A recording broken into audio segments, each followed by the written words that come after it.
Well, I'll just turn on the recording. Thanks a lot for doing this. I appreciate it. For those that might not know who you are, I mean, there's a couple of people still on planet Earth that didn't hear Yeah, about there. Sweden Yeah. Foodtech. So why don't you briefly say who you are, your big purpose, and how Elliot is doing? Oh my God, those are really big tricky questions. First of all, Elliot is fine. Elliot is my dog. Okay, A good friend of Robert's. He's doing fine, well behaved. Not here at the moment. He's currently with a good friend of mine who's better at taking him on really long walks than I am. oh, okay, Better, okay. yeah, which is pretty good. I'll meet him later on, probably today or the weekend, I hope.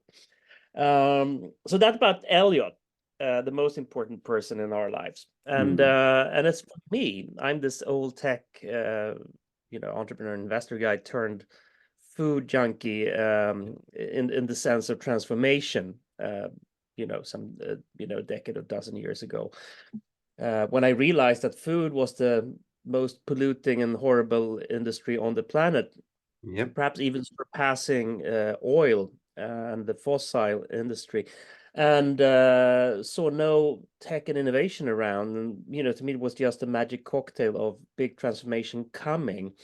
And the question was only when and where. And I said, oh, from now on, it's only going to be about food tech, whatever that is. And since then, I've been one of the original gangsters of the global food tech movement, and based out of Sweden, which I think is a pretty good place for transforming food, mostly because Agreed. it's not a strong food nation.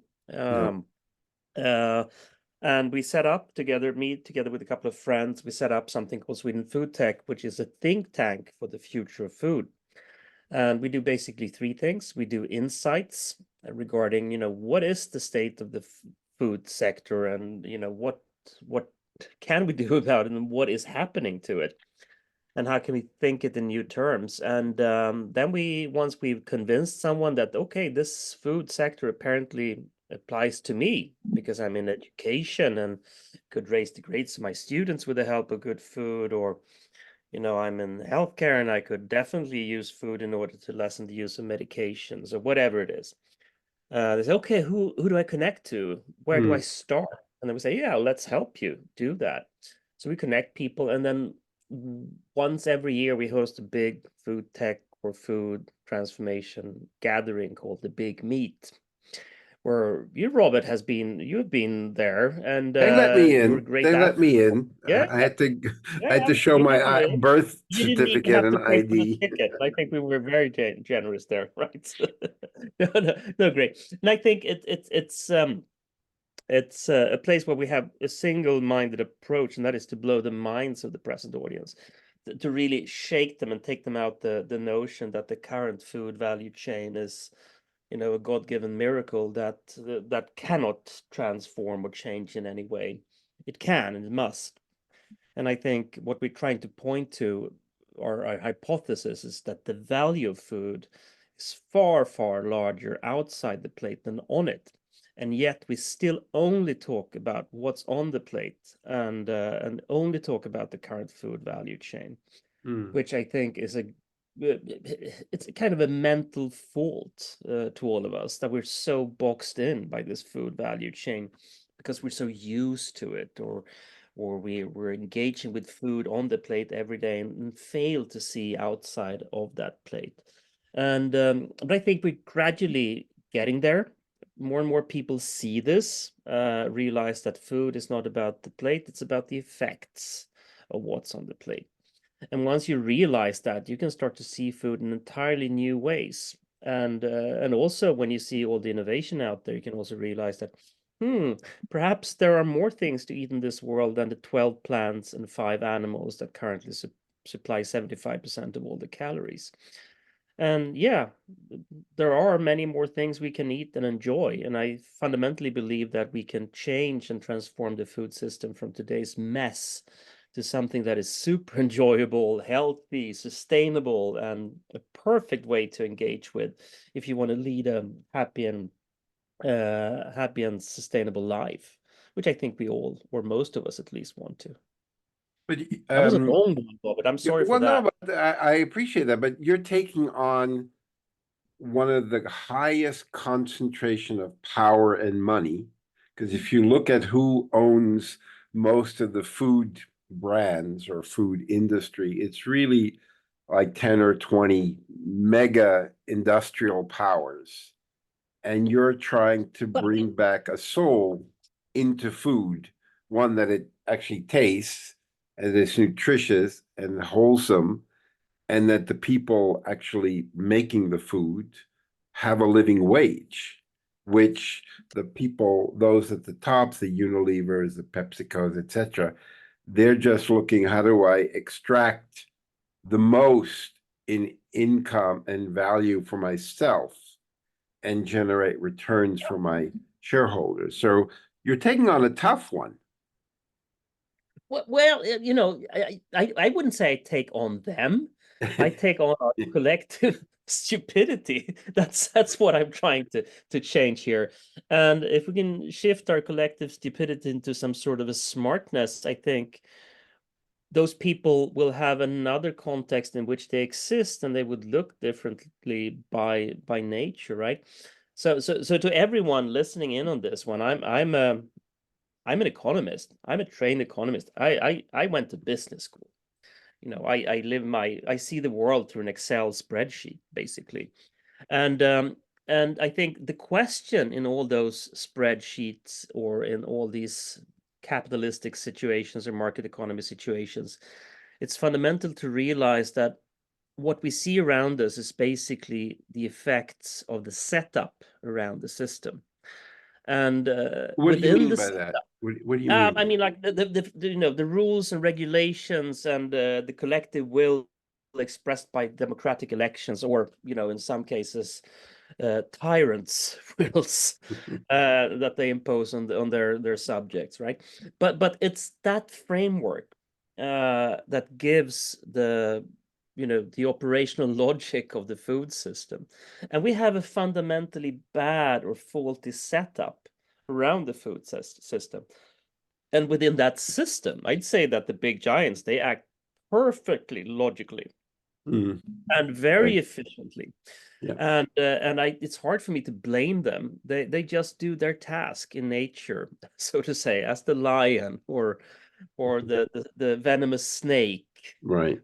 or the scorpions. I mean, they're perfectly good and adapted to their environment.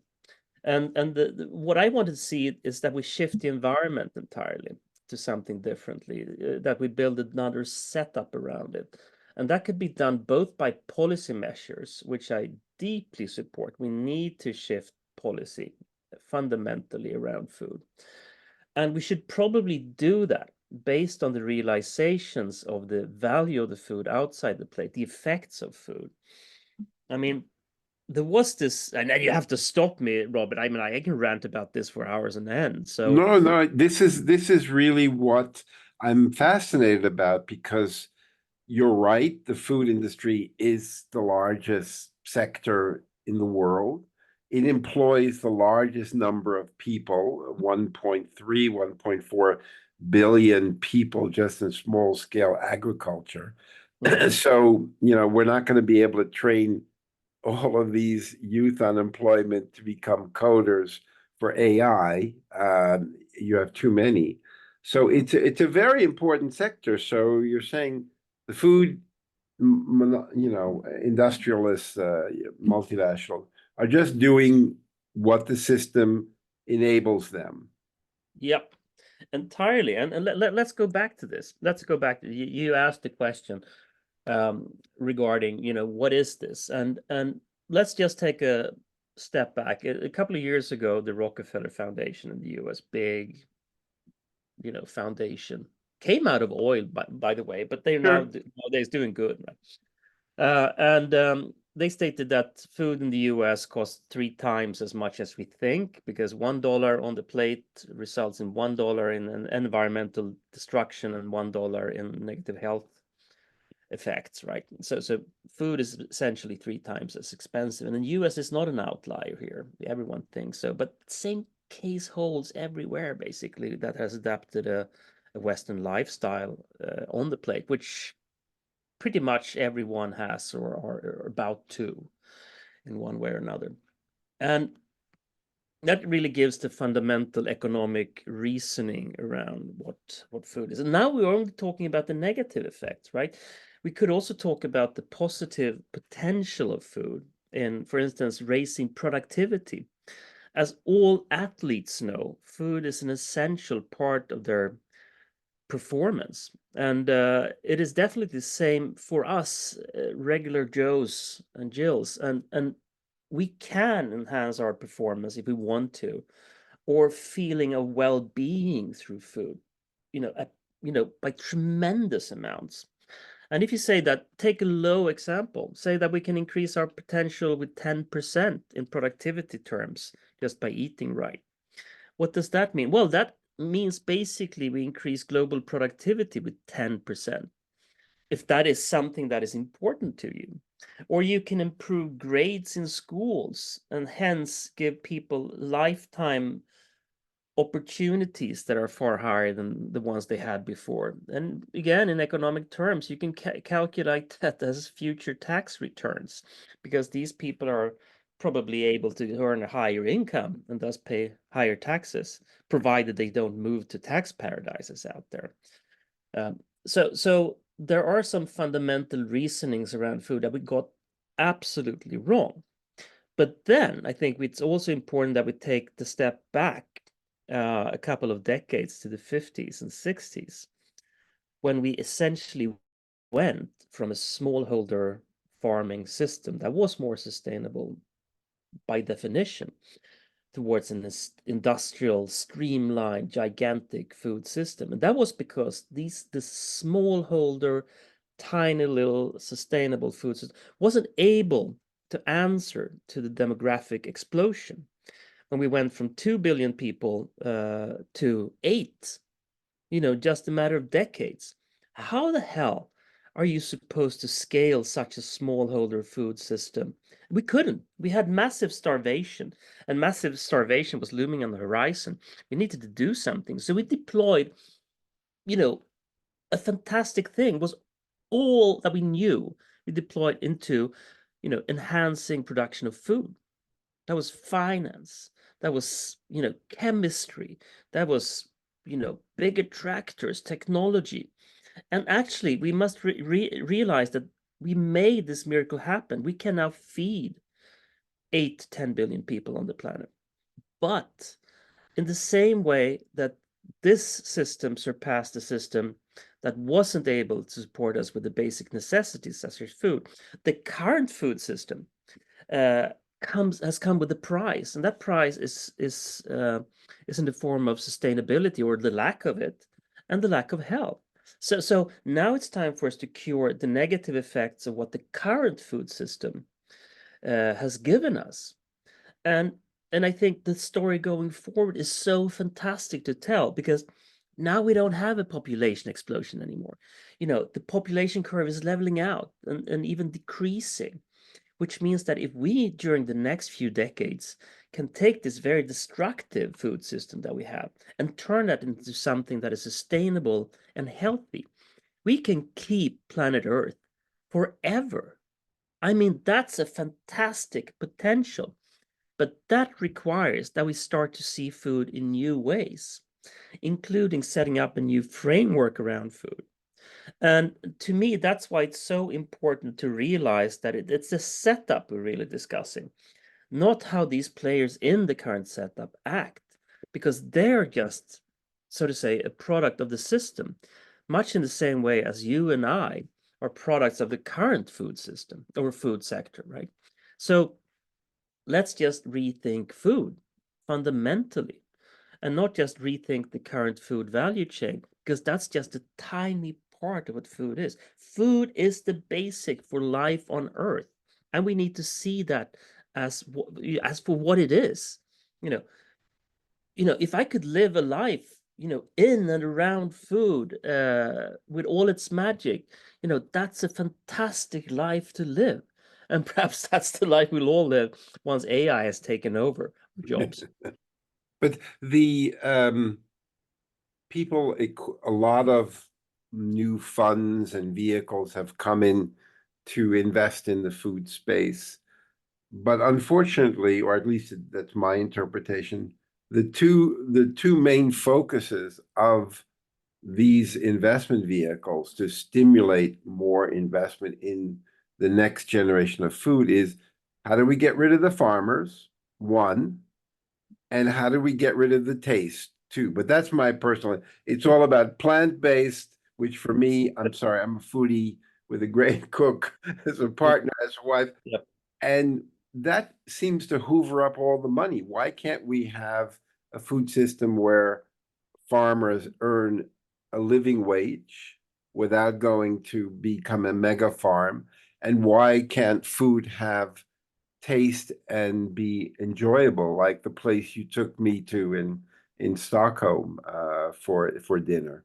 Hmm. Well, I guess we can we must change finance, of course. That's a part of the game, right?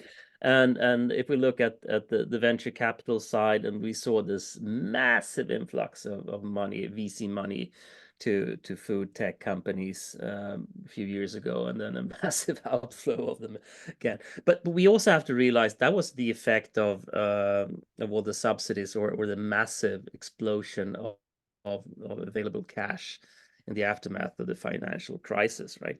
So money was free for a while, and money that is free is always chasing higher yields. Mm. And one of the ways you can do that is, of course, invest in risk, or in this case, new types of startups. It wasn't just food tech companies that was booming; it was across the board Yeah, tech. that's true. That's true.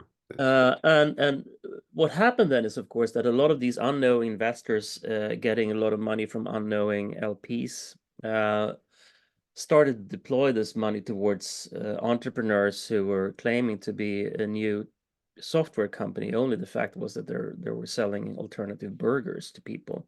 And but the mechanics of food products and software are two different ones.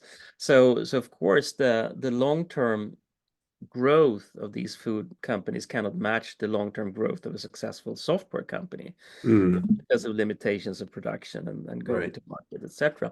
So of course it's impossible to VCs to gain the same type of traction and returns, or potential returns from food, as on software. That was pretty obvious to anyone with some insights into both financing and food from the start. And we were just waiting, to be honest.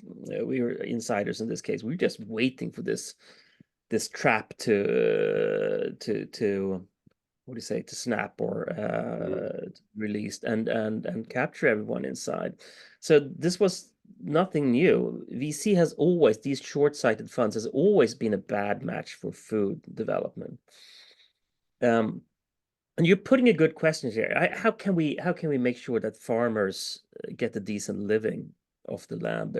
I mean, first of all, are farmers just food producers, or are they caretakers of nature? Mm, And true. if we value nature, which with all the I mean, like, we're just basically destroying the values of nature every day on this planet. And I mean, farmers are a big part of that, because they sit on a lot of the land. I mean, like, basically every piece of land on planet Earth has been touched by humans, mostly for farming reasons. Mm, Same goes with the oceans, of course, but let's stick with land for now. And unless these people get the better, return for their daily work than just selling large producing large monocrops that the big food sector out there, the big ones that you mentioned earlier on, are willing to buy, because they need standardized qualities for their big, humongous factories, and they spit out pasta and hamburgers at the other end of it. And of course they affect the way farmers work, and many farmers out there feel also frustrated, because they cannot grow and sell things, because there's no infrastructure around them to let them grow and sell other things than the standardized super crops that we have today. And and we need to have these farmers, reward them for taking care of the planet, instead of raping it. And that's also back to the fundamental setup of the system. unless we see the value that they potentially can provide and reward them for that, we won't have this shift that we need.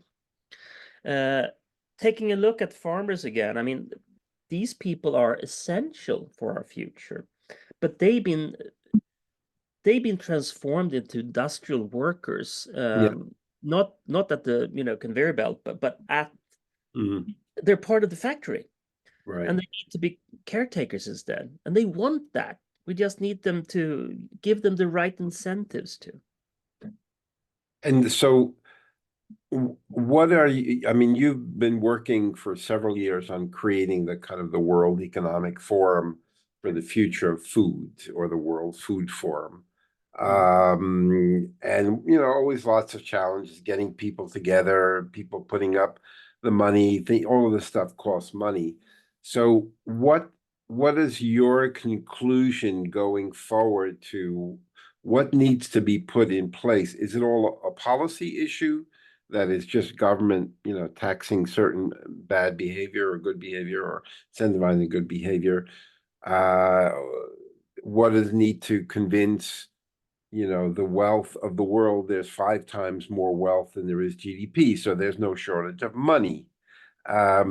So what is your kind of key to unlock this and get things moving? Because the statistics being thrown around of 50 trillion going into ESG, and I was on a call today of claims of 8 to 10 trillion going into impact. I don't see it. I Nah, don't see it. nah. It's back to the setup. Doesn't matter how much money we have if you have a lousy setup for So that money. what is your setup? Give me Yeah, your I mean, like your we you can start with wave your magic wand. Give me ah. the setup. No, okay. So first of all, it's about realization, right? So we need to start value food for what it is, what it brings us long term. You can see food as an investment. For instance, I think it is 2 out of 5 children under the age of 5 in the world globally, every child we're talking about here, currently live with worse conditions than they could have. They're impaired in one way or another Yeah. by not having had the access to good nutrition in their, the first super important days of their lives, both in the womb and then right after they're born, right? So, and then they're set for life. They cannot capture, all the deficiencies they were exposed to during these early critical years. I mean, so they might have brain impairment, they might be stunted, and the cost for providing ample food or good food for them is so low compared to the lifetime value of a living, breathing human being that partakes in society and brings value to it. That's probably the worst return on investment or non-return on investment that I can possibly think of. So no, that's one of them. The second one is, of course, if we take a look at true wealth creation, another economic term, look up, dear listeners, true wealth, and take a look at those curves. Now, basically, what we're seeing is that GDP is constantly rising, right? But that rises. So if you treat someone for obesity, which is a horrible disease, that gives a positive contribution to GDP. It's insane, right? And if you take a look at true wealth, which is GDP minus the costs to nature, you basically see that our true wealth hasn't increased. We're flatlining. Everything that we think that we own, we have stolen from planet Earth. We extracted it from the ground in terms of fossil fuel, or in terms when it comes to food, in terms of nature and its resilience. We've stolen carbon from our farmlands and converted that to dollars and cents, and we think we're richer when we in reality are poorer. So and this whole miscalculation needs to be properly disclosed and then properly acted upon. And when it comes to food, for instance, there's a really, really good one. That is true pricing. to make sure that the cost of the price of meat reflects its cost on nature and health. And 3 to 5 times more expensive burgers, yes, perhaps we need to get used to that. And that's where we need to head. And if we do that, then of course we can still have a market economy. When it comes to food, we don't have a market economy. No market economy that only factors, no economy that only factors in a third of the costs can be considered a market economy. That's a plan economy. That's what brought Russia or the Soviet Union to heel once upon a time. Well said. Yeah. So that's where we need to deploy policy. And my big concern right now is that food has become the #1 culture war item out there. Don't touch my burgers. Don't touch my steak. Kamala wants to take away your hamburgers and your steaks, right? And it's like it's so incredibly silly, but it's a mantra that's been running around the world, and that every alt-right movement or movement to the right is using these days. And it's fundamentally super dishonest, and it takes away the future for our children and grandchildren, because we need to build a future or a food system for the future that is focused on the next generation and not on perpetuating the bloody shit that this and previous generations have constructed out of lack of knowledge. But like all human beings, you need fuel also to do your heavy lifting. Yeah, We all need fuel, food is and good. whether it's resources, support, love, money, whatever, it often feels that we're have a rope attached to our waist while we're pulling a cart up the hill, and people are putting oil slicks on the hill and pulling us down. Yeah, gold bars in the cart, though not for us. For us, Yeah, of transport, right? course. And And they're eating a sandwich in the cart. Yeah, exactly. But how do you keep going? Because, it's not easy. Everybody, is very happy to come to the party when you start the big meet, but nobody wants to bring the chairs. Exactly. No, and that's the great frustration. I've never been as frustrated in my life as since I started running with Foodtech. It's been a horrible, and absolutely horrible. And I wake up every day and say, "Is this it?"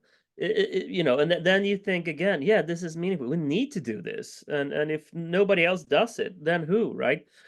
So once you see this, once you truly embrace the horrors of the current food system and the fact that I'm a parent, right? I need to do something. It's not an option to just sit idle and go to McDonald's and say, yeah, it's somebody else's problem. Let me just misbehave as much as I can while I'm still alive. That's not an option, right? And I think more and more people are actually seeing this. And what I've seen from the tech sector, I'm still I'm part of that, and I hang out with all my old tech buddies. And people are getting more and more concerned and anxious. People who are watching the future, be it through the eyes of AI or food, it's like, this is not the world we want to grow up in or let our kids grow up in. What can we do? Can we construct a better life out there? That's where that's filled with enjoyment and love. And I always sound like a hippie from the 60s, but I think the same type of urge is there. It hasn't been suffocated yet by big cash or evil governments and tyrants out there. It No, is an but you immense still thing. have to, you're rowing in a boat, Yeah, again, uphill, and you got yeah, all these people hanging outside of the boat. yeah. They're not getting in, grabbing the oar. No, So no, what they're do you? sitting in the boat. I'm swimming behind it and trying to push it. They sit there eating cake, right? No, but I think more and more people are actually jumping into the water and start to help push the boat, and and You see and that. that is the important. Without that happening, I think I would have given up years and years ago. So you are seeing people saying, what can I do to help? Yeah, and also most important of all, it's not just about helping me do my stuff. No, of It's course not. also helping the future do, become better. And we had actually a really good meeting. We conveyed a group of people in the city of Stockholm around this fact that food is more important outside the plate than on it. And actually, I think we've been kind of instrumental in making sure that the city of Stockholm these days have a food strategist for the first time, talking about food beyond just buying it for schools and elderly care centers, trying to see, okay, so how can Stockholm become a resilient food city? Yeah. And by the way, it's not right now. The region itself has a self-sufficiency degree of 0.5%. And I must say that actually war has helped, because suddenly resilience and self-sufficiency is on everybody's lips. Mhm. That is a great, that has been a great unlocking of thinking about food. Suddenly, it's not taken for granted that current food value chain can deliver it to you day in, day out. Perhaps we need to think deeper about it, even if it's in terms of these horrible self-sufficiencies in war situations. But it's a new way of thinking, at least, right? And then we had, a bunch of people. The strategists came, and we had professors from all the universities Oh, around. really? When did you do this? When did you Yeah, do? we just decided we aim at turning the city of Stockholm into a global meeting spot for the future of food, and not just, No. yeah, Excellent. as we've been discussing over the years, Robert, can we create some sort of a Davos ish? And I don't Yeah. like the word Davos because it Yeah, has this, I get it. I get it. The big World money Food and close Forum circles. Yeah, about the something that future. is more open and more inclusive, based on science and based on will from people to actually transform this, and not just transform it because it's bad, but transform it because it can become something that is far nicer and better and happier and more joyful and more sustainable. The music is better, the people are nicer, there's more comedy there, and Less extractive. yeah, no, less destructive, and just, yeah, I want to be in that new food system because it sounds so much better than the current one is. So let's move over there, and perhaps it's not just a food system, perhaps it's a new way of life that is happier and more enjoyable. But do you see, I mean, you're at the coal face, and there are other people grabbing a pickaxe and also working at the coal face. Some are in the financial sector, some are food entrepreneurs. But do you see the most important group, the policymakers, the government, in this case, Sweden or Stockholm, Mm. do they get it? Do Mm. they realize the opportunity for themselves? No, they don't. No, I think that's so important. Also, what we need to do here is to educate policymakers, who are the most anxious people in the world. Mm, They're so incredibly, such incredible cowards sometimes. yeah, yeah, There's a fundamental lack of political leadership here, yeah.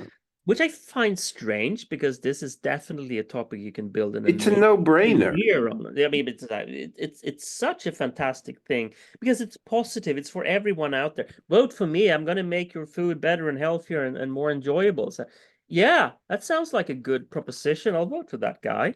But instead say, no, I want to preserve your right to have, beef on the plate. If you want But you're to, not taking that away.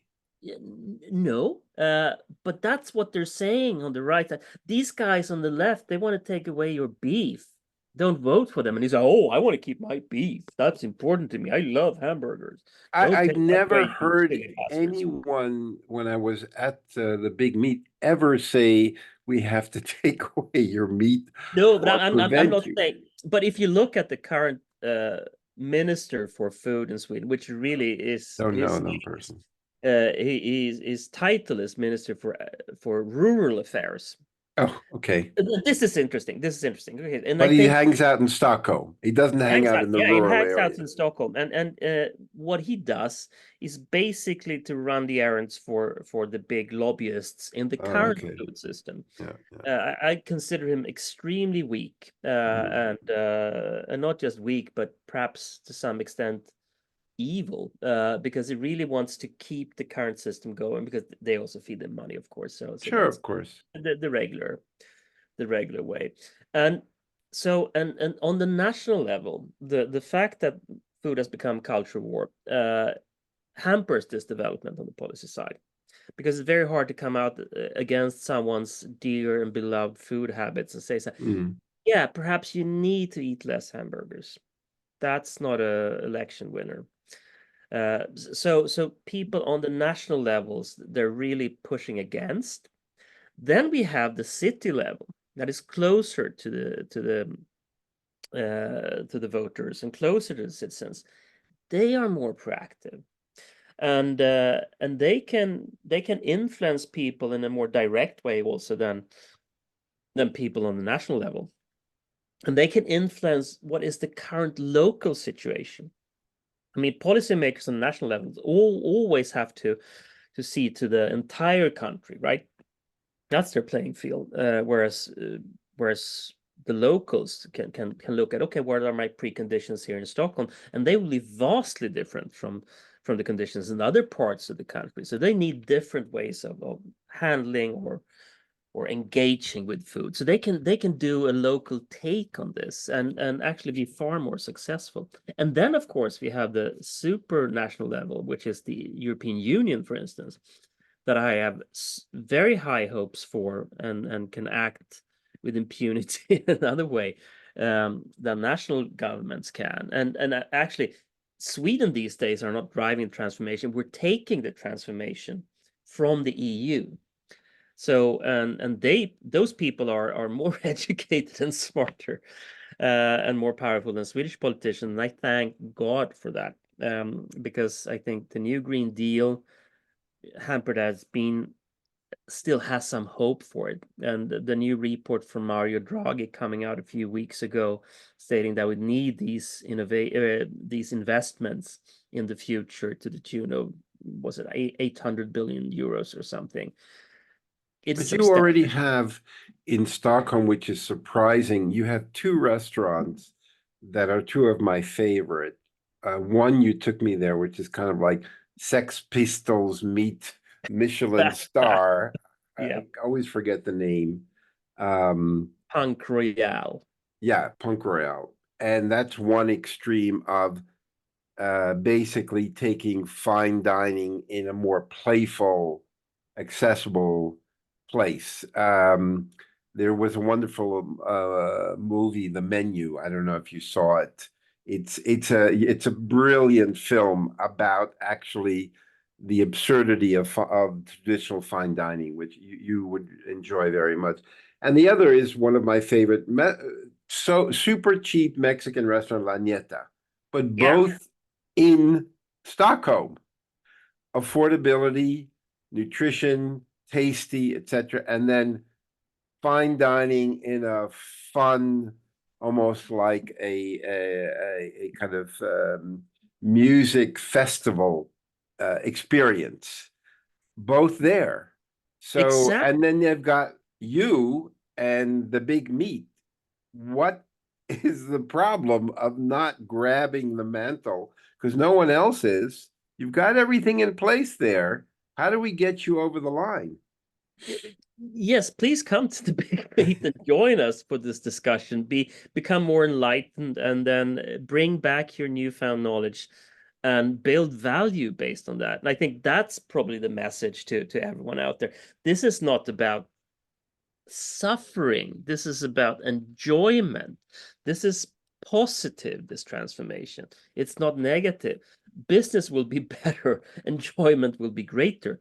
And I have a couple of other places I can take you to, Robert, next time around. Oh, cool. Okay, cool. Because it's important to realize that the chefs are in on this transformation big time. They understand this and they act on it.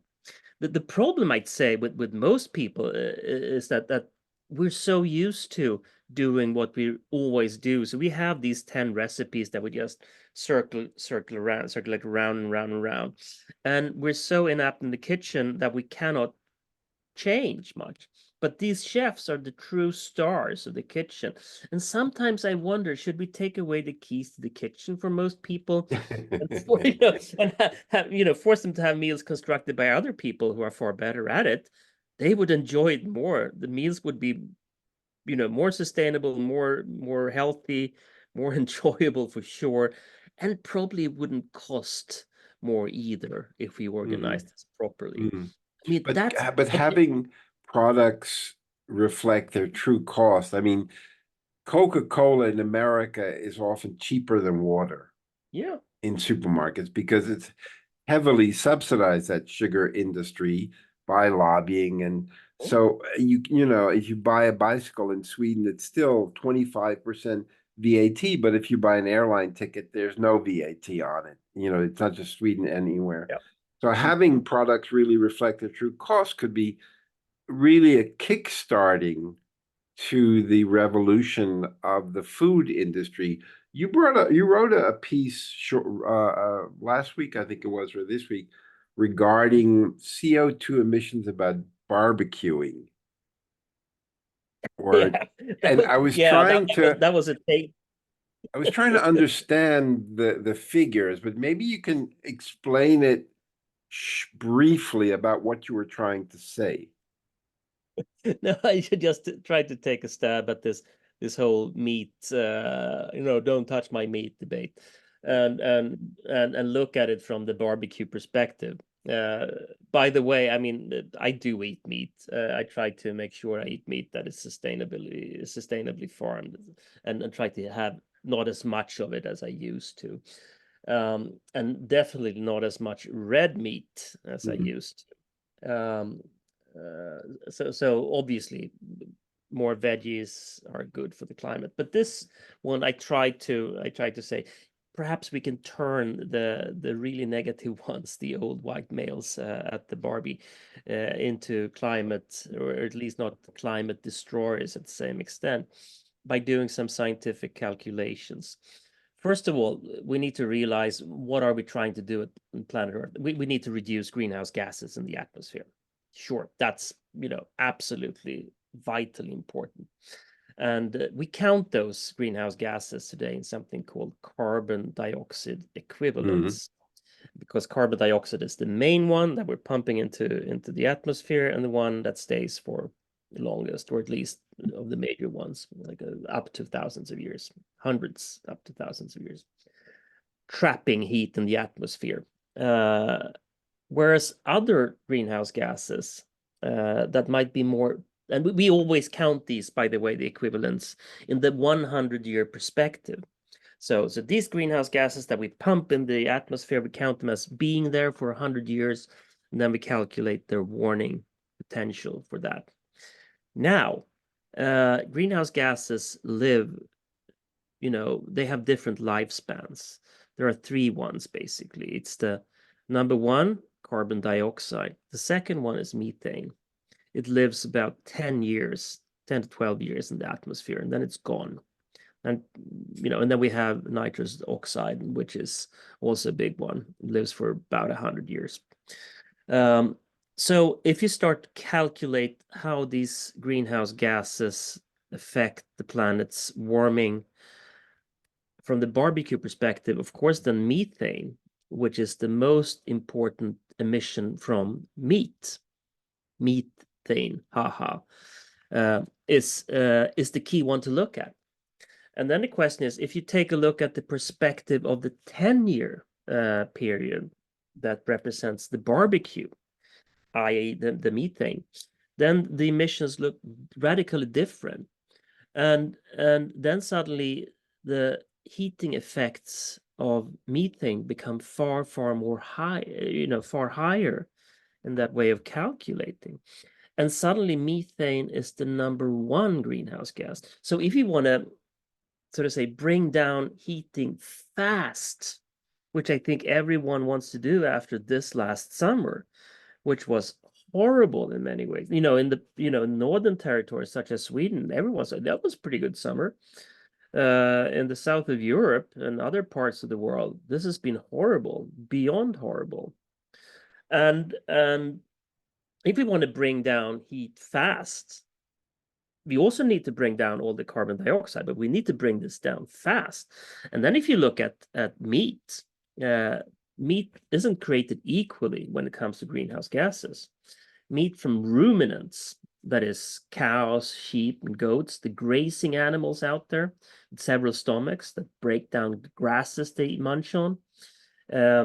In that process, there is a fermentation with bacteria in their stomachs that releases methane. So they burp methane constantly in very high amounts. So the basic calculation was that, yeah, if we just get rid of these methane burping meats and replace them with meats like pork and chicken, that doesn't release as much methane, we can reduce the greenhouse gas emissions radically in a short period of time. And I mean, the shift from eating, I don't know, sirloin steaks to pork chops isn't that big for the people standing at the barbie. We're having a grilled chicken. I mean, like the smell of a grilled chicken, that's amazing. So it wouldn't be as much of a suffering to become a, so to say, a small time climate champion just by removing the meat from ruminants on your plate. And when you calculate that, you realize that if you remove the ruminant meat from your grill, or no, from all of course, not just the grill, but all your meat consumption, that amounts to about the same, the same carbon dioxide equivalents as the global transport sector. So it has a huge impact on how we choose what we're eating, and not just, you don't need just to you can still continue to eat meat. We don't need these culture wars around meat. We can just say, no, don't eat the bad meat. Eat something else instead. If you need to eat meat, and then I can go into the next list. Okay, the meat that you eat should be ideally, bred through a regenerative process. But that's another type of discussion. Let's kill the big ones first, and just take away the ruminant meat from our plates to the best of our ability. The Japanese don't eat a lot of meat. Koreans eat a lot of meat, and they have a very healthy diet. And if you do, ever taste Wagyu beef at a certain level, you don't have to eat a lot. It's delicious. It's not about, these massive steaks in Texas that nobody finishes, and you throw that away. Maybe we should explore the idea of holding regularly, maybe monthly even, or bi-monthly, a panel discussion about the future of food with a couple of people, and do that virtually, and allow anybody within our network to just log in and watch it, because we're going to be doing also kind of a virtual fundraising summit where anyone can join, raise their virtual hand, they can pitch for 3 minutes. I'd like to do something around this to try to get that message out to also a wider audience, but highlight the work that you're doing in Stockholm. What can we do to help you achieve your big purpose in the short term? Apart from showering you with lots of money, what can we do? Because we don't have that, but what can we do to help you? I think it's important to bring the message to more people that food is not about the plate, but what is beyond the plate, right? And try to have people think more about how could that type of thinking affect me in a positive way. And I need to go back to the Stockholm School of Economics, which is of course the institute that is instrumental in handing out the Nobel Prizes in economy. And what they do now, they've started to integrate food into the teaching of all the students at that business school, which is the leading business school in Sweden. That's true. Yeah, which is super important. The food is now a key focus area at the House of Innovation, which is their new, so to say, focus. Innovation has become a focus for that business school. And they're super good at it. And why are they interested in food? Well, because they see that food has this value outside the plate, and that this transformation of the world's largest sector is very relevant to researchers and knowledge in business school, not just in agricultural universities, but at business schools that really work with the great transformations of society and understanding also finance in new ways. And I think when we get those types of institutions on board and starting to think about this, we level up the amount of knowledge. And I can scream for as much as I want. And people can say, yeah, well, I don't have to listen to him. It's just a little tiny, annoyance, little midge. But if a school such as Stockholm School of Economics starts to talk about this, it's impossible to ignore. Yeah. Especially for policymakers. And if you get a bunch of these schools around, which we have, and it's not just by our force, it's by them, gradually realizing the potential in this, then we have this tremendous power of influence that we can use in order to shift societies. And I think what other people can learn from this is how to onboard all those valuable players and giving them incentives to partake in the transformation of food. I mean, in the US, there's a great university called Tufts. Yeah, I know. Amazing folks. And they're doing basically the same there, right? And we see this happening in other places on the planet as well. So we have these gatherings of power around the transformation of food. And once we can get those machines operating and spinning, I think change is inevitable. And if we can help people realize that this is happening, they will want to jump on that train before it leaves the station. And when it leaves the station, some of the people that definitely will be left behind are Sure. the big food companies Yeah. that currently dominate and are so keen on retaining the privileges that the current setup has given them. But they won't Maybe have it's maybe it's an idea that you just gave me an idea that you have already Stockholm School of Economics as a partner in this, or at least willing to be a partner. Then you mentioned Tufts, and there's probably maybe INSEAD or one of the other, Cambridge or that.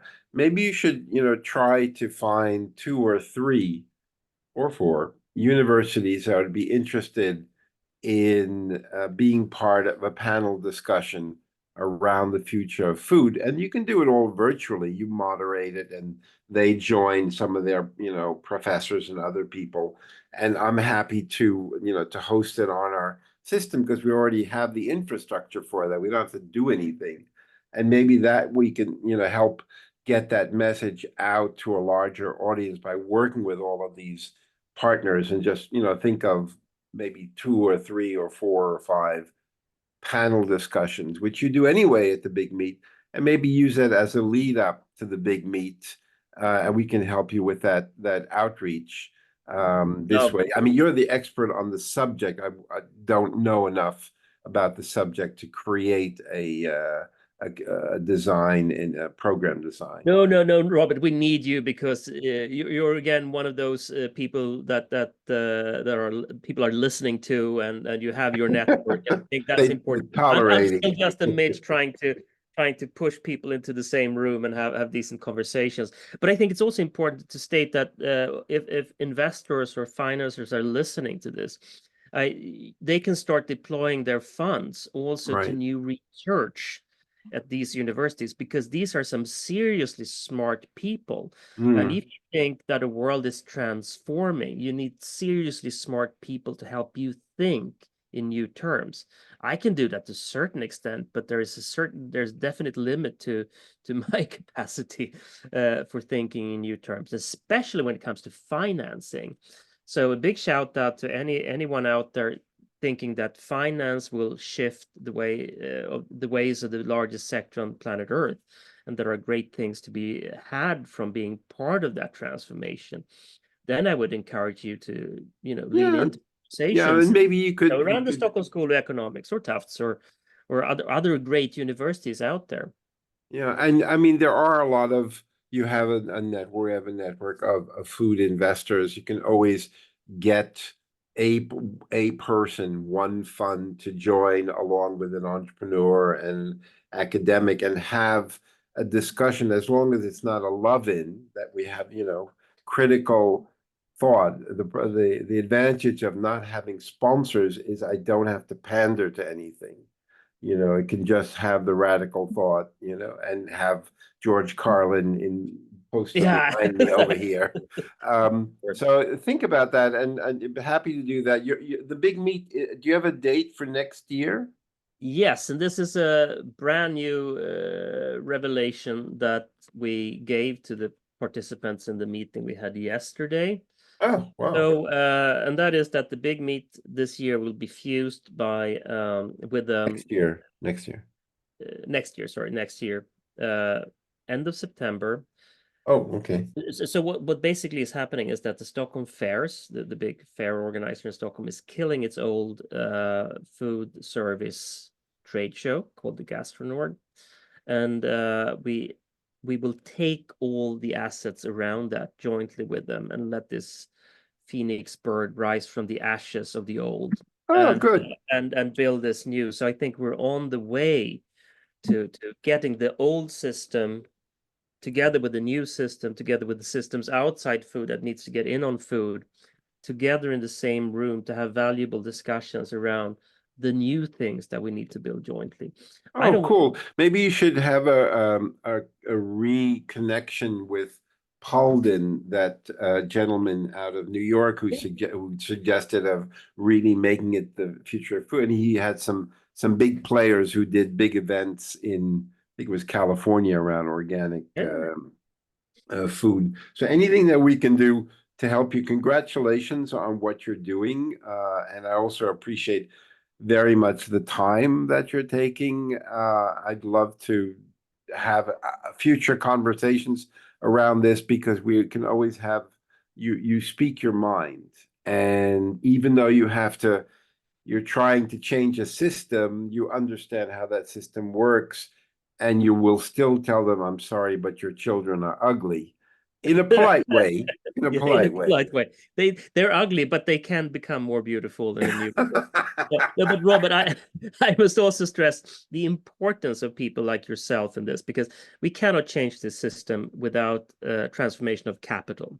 No, That no, I means that all agree. the people that you sit on also need to realize that this is not a bad thing. It's a positive thing that's happening also for them and their fortunes, because their fortunes can now continue to grow. I mean, like any fortune that's deployed in shit will eventually evaporate, in the face of future.